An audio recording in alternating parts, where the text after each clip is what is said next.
आज पूरा देश फूलन देवी को कर रहा याद। डकैत से राजनेता बनने तक का सफर रहा रोचक। मुलायम ने राजनीति के शिखर पर पहुंचाया था। विधानसभा चुनाव से पहले फिर नेताओं को याद आ रही फूलन। देखिए फूलन देवी की पूरी कहानी। मिर्जापुर जिले की सांसद रही दस्य सुंदरी फूलन देवी ने चुनाव जीतकर जनता के बीच अपनी अलग छवि बनाई थी। यमुना चंबल के दुर्गम बीहलों में पली बढ़ी फूलन देवी ने शायद कभी सोचा भी नहीं होगा कि बंदूक छोड़कर उनका सियासी सफर संसद तक तय हो सकता है। दस्य सुंदरी फूलन देवी जब मिर्जापुर से चुनाव लड़ने पहुंची तो उनकी पहचान बीहड़ के खूंखार डकैत से ज्यादा कुछ नहीं थी।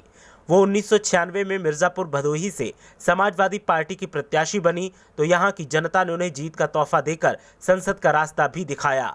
साल 1999 के चुनाव में भी समाजवादी पार्टी ने उन्हें दोबारा प्रत्याशी घोषित किया।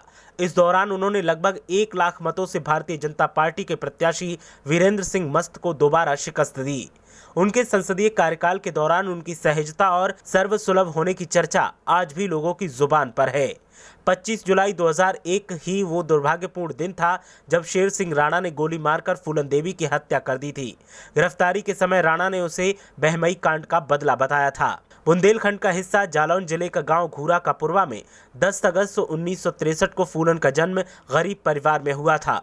बचपन में ही 10 साल की उम्र में शादी हो जाने पर अधेड़ पति की दरिंदगी से आजिज आकर ससुराल से वो भाग निकली।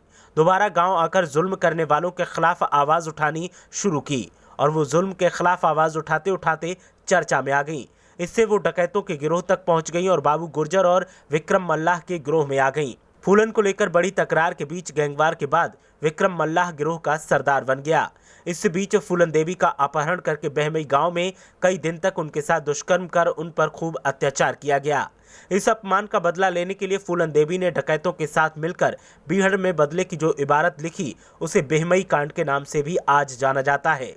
14 फरवरी 1981 को फूलन देवी ने बहमई गांव जाकर गांव के कुएं पर पंचायत बुलाकर 20 लोगों को कतार में खड़ा करके गोलियों से भून दिया था।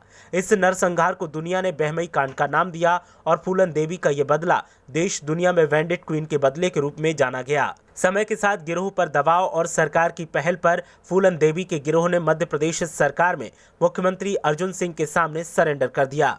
फूलन देवी पर 22 लोगों की हत्या, 30 बार डकैती और 18 लोगों के अपहरण का आरोप लगा और उन्होंने जेल में काफी समय बिताया। साल 1993 में उत्तर प्रदेश में मुलायम सिंह की सरकार ने आखिरकार फूलन के व्यवहार को देखते हुए उन पर लगे आरोपों को वापस लिया और 1994 में उनको जेल से रिहाई मिली। इसके बाद फूलन ने उमेद सिंह से शादी कर घर बसाया और संसद तक का सफर किया। हालांकि फूलन की खुशियों को शेर सिंह राणा की नजर लगी और वेंडेड क्वीन फूलन देवी चिर निद्रा में 25 जुलाई को हमेशा के लिए सो गईं। फूलन देवी के समर्थक और बिहार सरकार में मंत्री मुकेश सहनी यूपी के हर मंडल में उनके शहीदी दिवस के तौर पर फूलन की मूर्ति लगाकर यूपी में 2022 के विधानसभा चुनाव का बिगुल फूंक रहे हैं। वाराणसी में फूलन देवी की प्रतिमा को बीते दिनों प्रशासन ने जब्त भी कर लिया था। वहीं वीआईपी पार्टी की ओर से पुण्यतिथि के मौके पर उत्तर प्रदेश भर में आयोजनों के जरिए फूलन देवी को याद कर श्रद्धांजलि दी जाएगी।